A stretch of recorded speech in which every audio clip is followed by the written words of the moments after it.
Welcome, everyone. It's Leslie Flowers again, Awakening Your Infinite Potential Telesummit, and I'm your trailblazer for women in business. And it's a real honor today for me to introduce you to Lyndah Tello. She has quite a story behind her. She's the founder of Ladies 1099 Networking. So she went looking for a group so she could grow her financial business. And every group she went to had very strict guidelines of only one business per person in that category, or there was a large investment. So there could only be one, and it required a large investment. Lyndah, being Lyndah, knew that other women needed a networking group to start and run their businesses, but didn't have the funds at this time to invest in the group. They were investing in their business, or they had a business like hers, which was in a group that they wanted to join.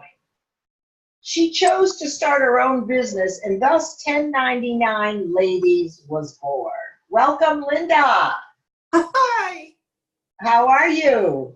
Good, very good. Thank you. Thank you for having me. Well, excited to have you here. And to Lyndah, this is about awakening your infinite potential.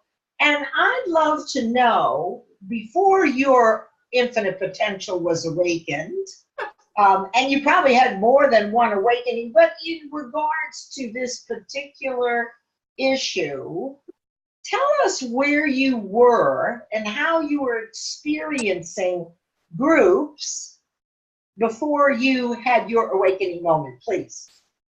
So, like any new entrepreneur, I knew I needed to get out into the world and meet people who were going to be potential customers or referral partners. So like everyone else, I tried to go out and network and connect with people and make those valuable acquaintances. And I was having a lot of trouble, like you, when you were introducing me, explaining, where I would either go to a group that was seat specific and so my seat was gone, or, sadly, I experienced a little bit of negativity with kind of I just didn't fit in with the girls. They didn't vote me in. They didn't allow me to join the group. I don't know. I always say they voted me off the island to kind of make light of it. But it was a little bit like the it girl table in high school, to be honest with you, 30 years later. So I thought, you know what? I can't be alone in this experience. There's got to be other girls that have been left out. I don't know if I was too overweight or I didn't wear enough makeup. I didn't know what the problem was, but the problem was clearly theirs. Their inability to perceive my worth. But that's okay, because I took those lemons and I made lemonade. So tell us, so you must have gone through several different groups and iterations. 40. Tell us about that, and then what happened that had you realize your own potential and that you were actually the one. Well, you know what I realized too? If you pay $500 to join a group, the person sitting across from you might not be somebody you hold in high regard. What? I don't know that I would want to give referrals to somebody just because they paid $500. I wanted to refer people because I thought well of them, because my referrals are valuable. I'm literally saying to the person, I endorse who I'm sending you to, not just because they happen to have the money to sit across the table from me. Right. So that's the first thing. The second thing I noticed very specifically, when I went to these groups, it was like I had invisible dollar signs above my head. People were pounding on me to sell me stuff. You know why? They wanted to recoup that investment that they made. They wanted their money back in a sale from me. They didn't want to know me. They didn't really care about my business. They wanted to make a sale. And I thought, this is kind of yucky. That's why it wasn't, I did have the $500, but I didn't think it was a good investment. I didn't want people to come and be pounced on. I didn't want to be a part of that. I didn't want to be obligated to refer to somebody who I didn't think well of. I wanted to have genuine referrals the way they're supposed to be. And I wanted to focus on the relationship. I wanted to have referral partners, I realized very quickly, I didn't want to be short-sighted and just have you as a customer, Leslie. I wanted to refer to you and have you reciprocate. I wanted to help you grow your business and you help me grow my business. That was worth way more money because I could give you 10 leads, you could give me 10 leads. That's much more valuable than one customer, 10 customers. I mean, the math is pretty straightforward there. Right. So I felt like the other groups were missing something very valuable. They were not focusing on relationships. They were not, they were very expensive, which kind of made people fall into that trap of wanting to recoup that investment. I knew people who joined and never got any leads at all. So I really felt there were key failing points to those opportunities. So I wanted to create an opportunity that eliminated those pain points that would be really successful. And I feel very happy to sit in front of you today and say, I started out with just 20 women around the table, one chapter that met twice a month. Now I have 4 chapters. Meetup, the company that hosts me, just flew me up to New York. While I was in New York, when I gave my speech, first of all, I got a standing ovation. The owner of Meetup came up and shook my hand and said I was a true visionary. And women there said, hey, I want to open up a chapter. I do understand what you're trying to say. I want relationships, not just a quick sale. They got the message that I was trying to propagate. They understood where I was coming from. So, okay, so let me back you up just a little bit. I mean, this is down the road a little bit as a result of. So I want to go to the place where you were fed up and you got the idea. What is it that actually pushed you over the edge? Because people will want to hear this, right? Because you put up with it. And then, so tell us, in what moment did you awaken and realize, I'm done with this? yeah. What happened? Was there a particular incident that occurred?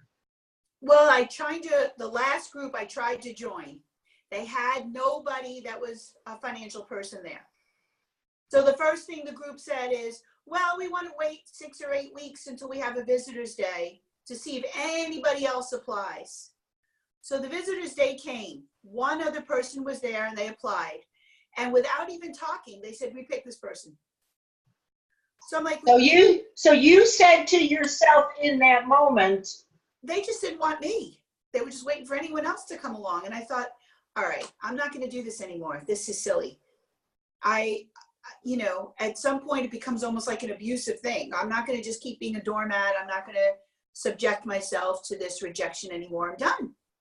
And also around the same time, I was sitting across the table, after hearing this news. And I said, boy, I'm so disappointed. I really thought that I was going to be invited to join this group. And the other person said to me, yeah, they rejected my application too. And there's nobody here doing what I'm doing. And I said, well, what's the story? And she said, I guess they just don't like me. And I said, well, you're in very good company. And that was where I had the epiphany. You know what? I'm not alone. There's lots of hardworking, intelligent, passionate women. And you know what? Maybe we're a little intimidating. Maybe we're got more. We're not less, we're more. Right. And, I came to understand the power that I was propagating, and I thought there's other intelligent women out there that are intimidating to these small-minded ladies. And God bless them.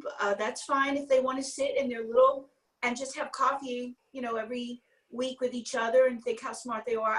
That's not my concern. I'm go to work to make money. I want to make valuable connections. I want to grow my business. That's why I'm in business. I'm not in business to have coffee with people, Okay, so once you decided that you'd had it. Yes. And that you were the one, those of you listening, what did you do first and second? What were your next steps? My next step, very simple. I sat down and I made a list of things I did not like about their groups, things that I thought were not good business decisions, because this is a business investment. A good business investment, Leslie, is where everyone benefits. If it's very one-sided, that's not a good business relationship, correct?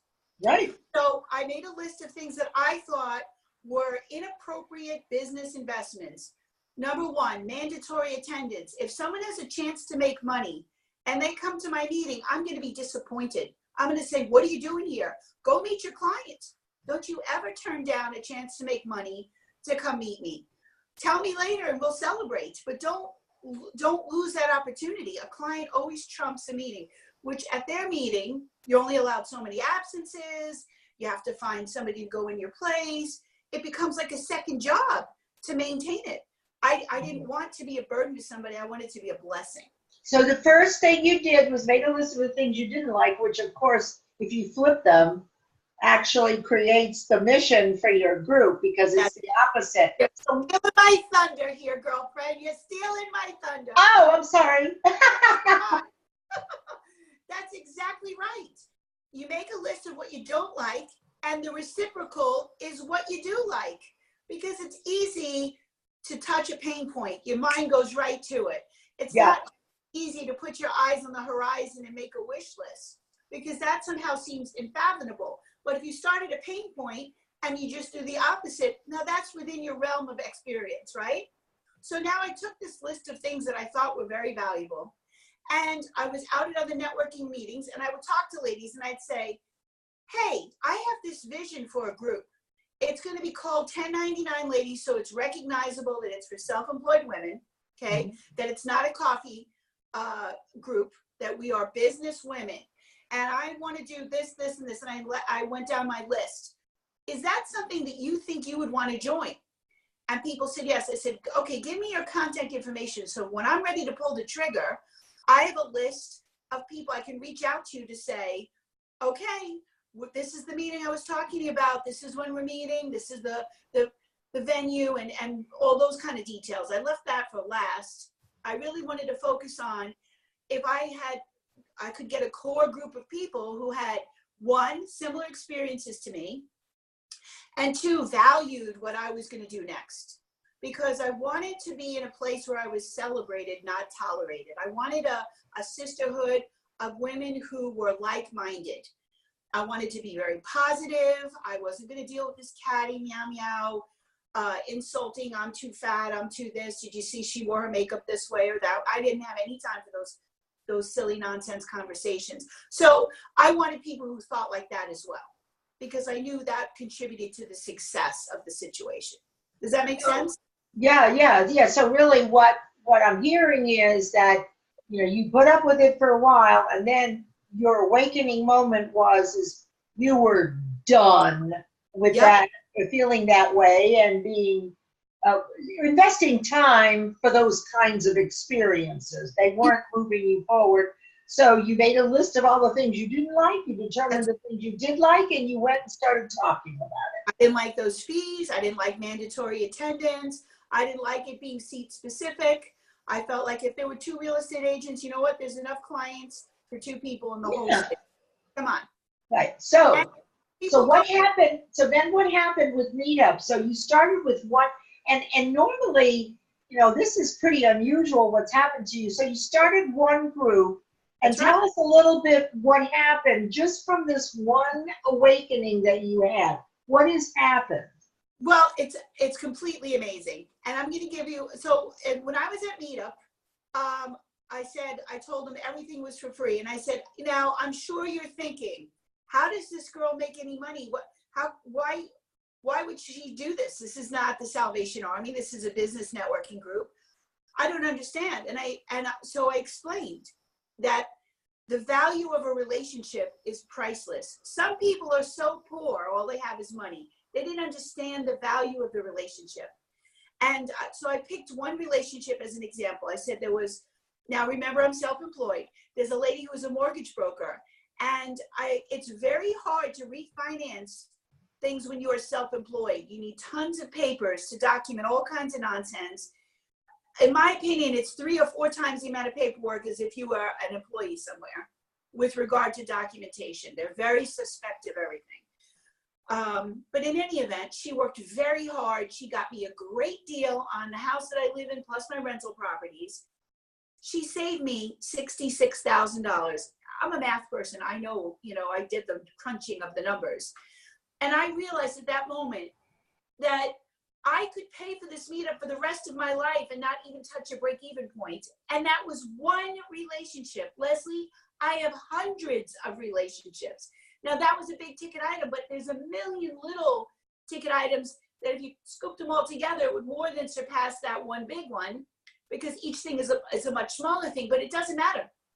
The point is, I understood that my life improved exponentially founding this group. And then I realized, I don't want to keep this for myself. I wanted to share this. So when somebody approached me and said, I'd like to do a chapter, I said, yes, this will be good for your business. I will support you. And I came up with all these ways of doing things way above and beyond at the other groups. For example, if any of those women come and speak at my group, I create a Facebook event and I pay to increase it, to boost it. That gives free marketing to that lady in her business, drives traffic to my group. Win-win. A good business deal is where everyone benefits. I create contests where I do vendors of the month.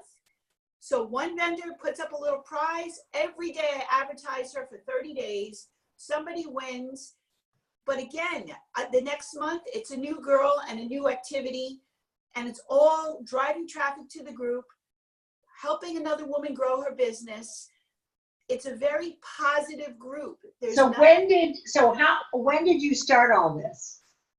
It's almost in 2 months, it'll be 2 years ago now. Okay, and how many chapters do you have now? I have 4 now, 2 pending. Heidi McKinney is doing one, and Laura Talbot's going to do another. But while I was in meetup, a girl from Connecticut wants to open up a chapter, and a girl from Charlotte wants to open up a chapter. Right. So we're looking at really growing this thing. And Meetup, the owner of Meetup, said, I see this as a nationwide thing, Lyndah. And I said, yep. And I took my vision. I wrote everything down. I gave it to an attorney. She looked it over. So whoever creates a 1099 chapter signs this contract. It's binding that everybody's welcome, no fees of any kind, like all the things I've described to you, they're going to embrace because they're like-minded. So from your story, what I'm getting is that you reached a point, you had an awakening, and you took simple action. That's right. Right? And you used an existing social media platform.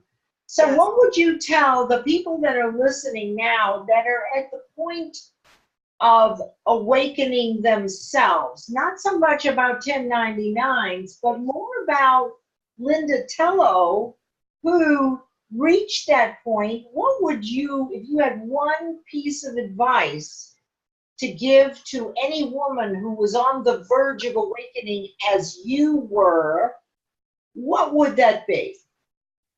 I think the most powerful thing I could say to her is stop existing where you're tolerated and go where you're celebrated. Go where people embrace you and welcome you.